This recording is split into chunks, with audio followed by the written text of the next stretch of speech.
O racismo é um negócio sujo, nojento e desumano e que está impregnado na nossa sociedade.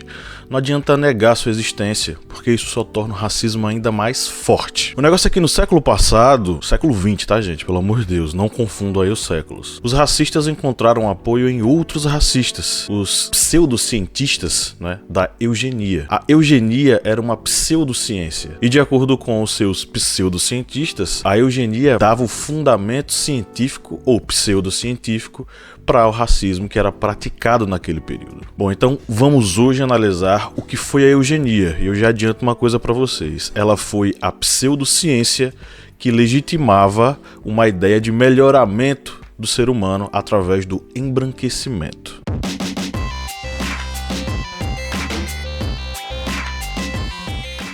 Antes da gente continuar o vídeo, lembre-se de subscrever o canal para receber as notificações e ativar o sininho para que toda vez que a gente poste alguma novidade, você receba essa novidade no seu aplicativo aí do YouTube, tá? Outra coisa, se você curte nosso conteúdo e tá afim de um conteúdo mais exclusivo, seja nosso apoiador no apoia.se/historiante. Lá você vai ver quais são os tipos de inscrição, né? E você vai, através desse apoio, você vai receber nosso conteúdo exclusivo através do grupo secreto. Aí tem um bocado de coisa lá. Aulas exclusivas, minicursos, podcasts, material, né, para leitura, enfim, tem muita coisa lá que você pode acessar sendo nosso apoiador. Então vá no apoia.se/historiante e faça o seu apoio. Você vai ver o nomezinho aqui embaixo, a gente vai colocar.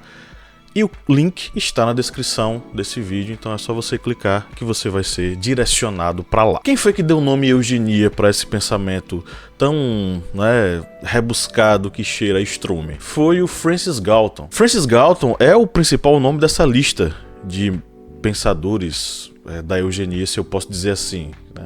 Eles não são tão pensadores assim. Se fossem pensadores, pensariam que a ideia deles é uma idiotice. Mas o Francis Galton, que era antropólogo, matemático e tem um quê a mais, né? Ele era primo do Charles Darwin, meio primo, né? Que é primo já, não sei o que é meio primo.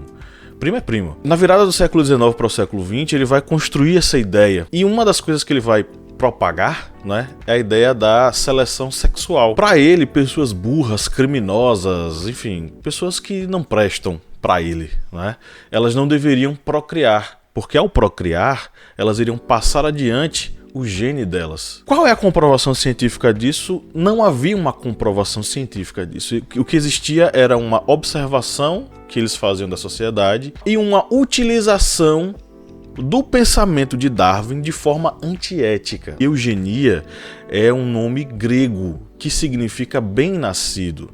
Vocês vão lembrar que na Grécia Antiga, em Esparta, existia uma espécie de seleção dos indivíduos, e realmente era, de fato.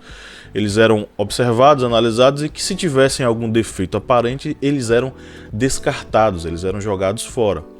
Então, o conceito ele vai nascer na Grécia, do bem-nascido, mas ele vai ser transformado numa ciência no final do século XIX, por esses caras que eu acabei de falar. E esse conceito vai significar, de fato, o melhoramento da raça humana, da espécie humana, através de uma seleção artificial, eliminando os defeituosos. Só para deixar claro que defeituosos eram desde pessoas com deficiência física, mas também eram pessoas não brancas e não europeias, ou seja, negros, asiáticos, indígenas estavam nesse bolo aí de pessoas defeituosas. O primeiro livro do Francis Galton vai ser o Hereditary Genius, lançado em 1869, e a tese dele afirmava que um homem notável teria filhos notáveis, ou seja, um homem inteligente, um homem, enfim, bem articulado, ele passaria adiante, bem sucedido, ele passaria adiante os seus genes, os genes do bom homem,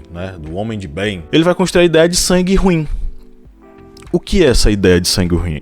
Inclusive que é um falso diagnóstico, ele não existe, né?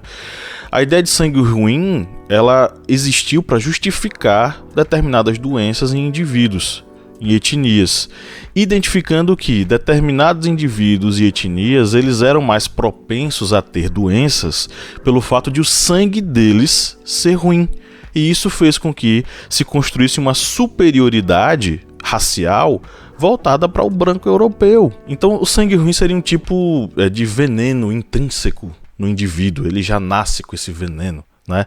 E isso culminaria numa descendência com uma má carga genética, você ia passar esse sangue ruim adiante, né? E isso fazia com que você construísse, né, com seus descendentes, uma cadeia hereditária, entre aspas, degenerada. Por que degenerada? Porque teria todas as características ruins. Inclusive tem outra coisa, eles seriam ainda mais propensos à prática do crime, né?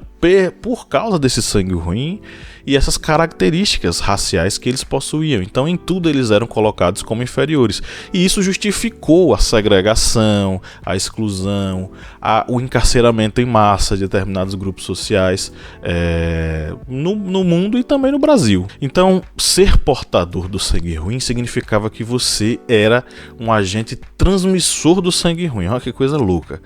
Sendo transmissor do sangue ruim, você vai passar essas características ruins para a sua hereditariedade. E aí a eugenia trabalhava com essa ideia de forma aprofundada. A questão da hereditariedade era fundamental, porque uma raça com todas essas questões desse sangue ruim, ela estaria fadada ao fracasso. Inclusive a mestiçagem estava fadada ao fracasso.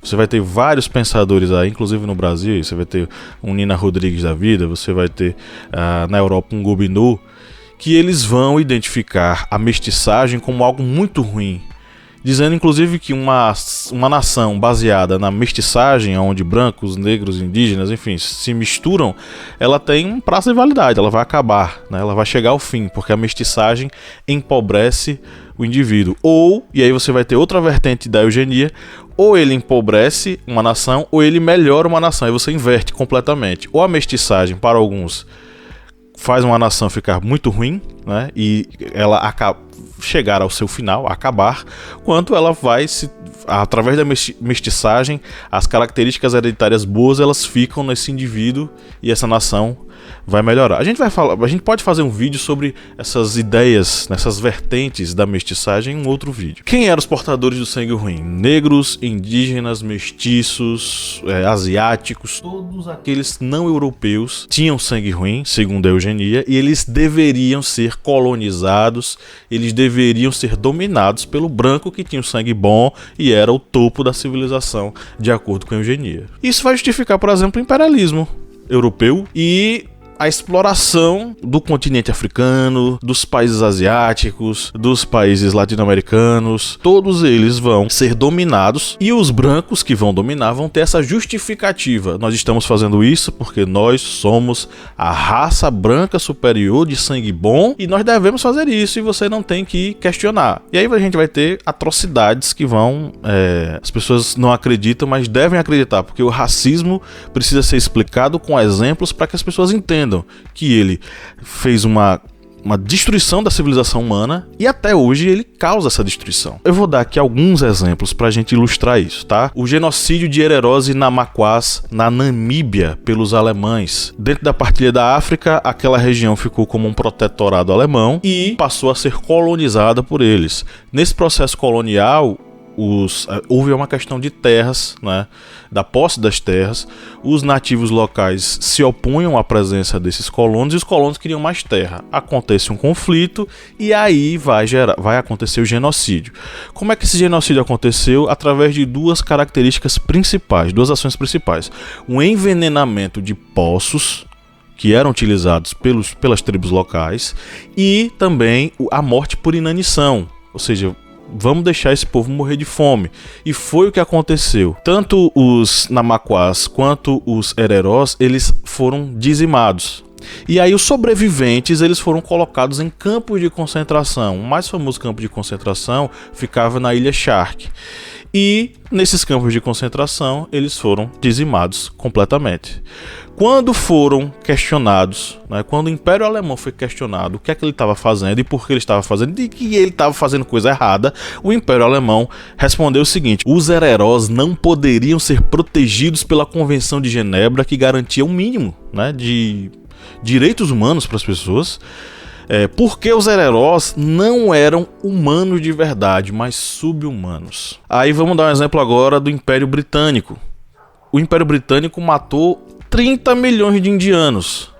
Como foi feito isso? Por inanição também, por fome. Quando isso aconteceu, vamos situar 1870. A gente vai ter como vice-rei Lord Lytton. A agricultura indiana era uma agricultura de subsistência. Os britânicos, com a sua dominação, eles construíram a ideia de uma agricultura voltada para o comércio exterior. E aí a comida que antes ficava para os indianos, numa produção característica da localidade, passou a servir numa velocidade quase que industrial para servir o mercado internacional.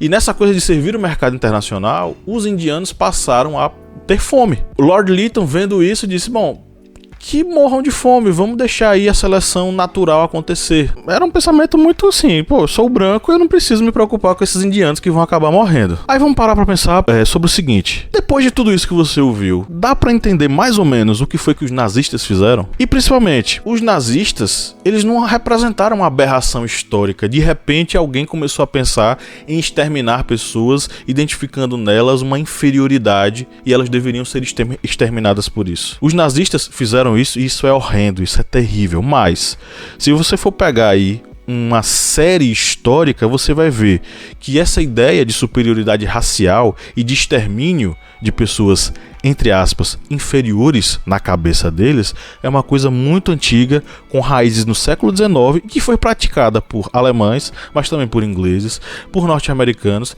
e aqui no Brasil também. A gente pode fazer um vídeo aí sobre a eugenia no Brasil, mas dessa vez não, tá? Então nós vamos ter esse fio que vai conduzir a gente até o Holocausto, até a solução final dos nazistas. Essa solução final, ela não foi desconectada de um contexto, ela não foi uma aberração única, ela foi fruto de muitos anos da prática da eugenia como ciência oficial, colocando negros, colocando mestiços, colocando indígenas, colocando asiáticos em uma posição inferior e justificando a dominação colonial e a destruição de nações através, desse imperialismo praticado no século XIX e que continuou sendo praticado até o século XX. Bom, é isso, espero que vocês tenham curtido o vídeo. Se não entendeu aí, volta do início. E se você tiver uma pergunta, um xingamento pra mim, coloca aí nos comentários que eu vou responder um dia, se der tempo. Se você curtiu, deixa o seu like, ativa o sininho para receber as notificações e seja um apoiador. Vá no apoia.se/historiante, o link tá aqui embaixo. Clica no link, na descrição do vídeo. Vai lá no Apoia-se e pense: será que esses caras merecem que eu seja apoiador deles? Será que o historiante está me ajudando a pensar? Vá lá, seja um apoiador que você vai receber conteúdo exclusivo. Eu fico por aqui, um grande abraço, o vídeo ficou grande e até o próximo vídeo.